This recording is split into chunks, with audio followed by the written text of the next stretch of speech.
Hi, everybody. Professor Demito here.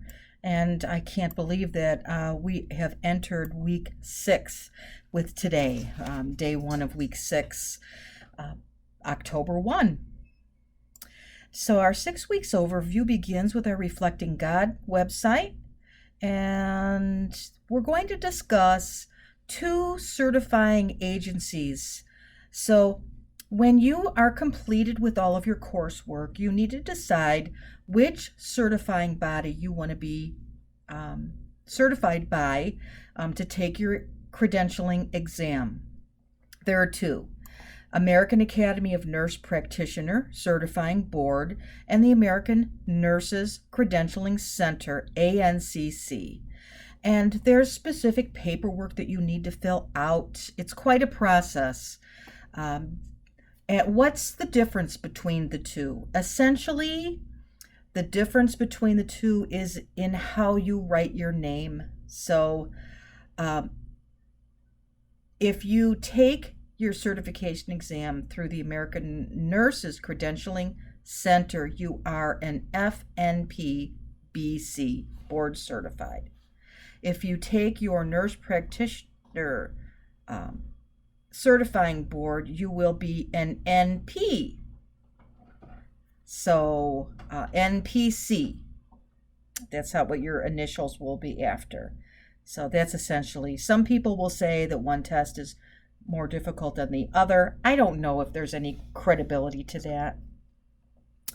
So this week, that's what you're going to be learning about, because there's a lot of stuff to do once you complete your coursework.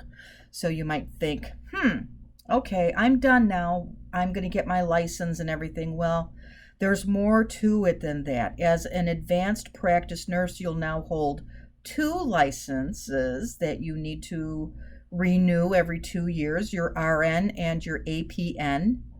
You'll need to apply for a National Provider Index number, and so that Medicare and Medicaid can bill. And all of these things take an enormous amount of time. So the first thing that you want to do is decide if you're going to take a review course or not. I strongly encourage you to take a review course.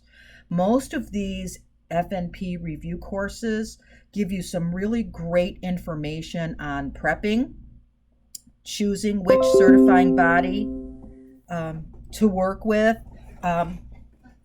So they're really good. I strongly encourage you to attend one of those. And then you need to make that commitment as to when you're going to take your exam. Once the exam is done, luckily you get your results right away, but then starts the process. You need to apply for licensure, and that can take time. You need to get all of your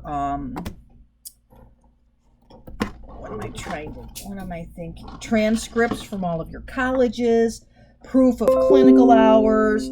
There's an enormous amount involved in it. So just keep that in mind when you're done. It's very unlikely that if, say, you were to complete your coursework in May, that you would be starting a new job as a nurse practitioner in June. So just to keep that in your mind. Our discussion this week is choose the certification agency you are considering for yourself and tell us why. Compile a list of what legal documents are required in order for you to apply for a certifying examination and respond to your colleagues' posts. So that's what sums up. Another thing I wanted to mention too, we have the paper that's going to be coming up. The paper I have due on Friday of week 8, and I do that for a reason. I need to get all of the papers graded and grades posted before you begin your new course, and most of you will be beginning a new course on that Monday. So the Friday of week 8 is when that paper will be due. So I look forward to reading your discussion posts. Please keep me in the loop if you have any questions or concerns. And otherwise, I'll see you in the posts.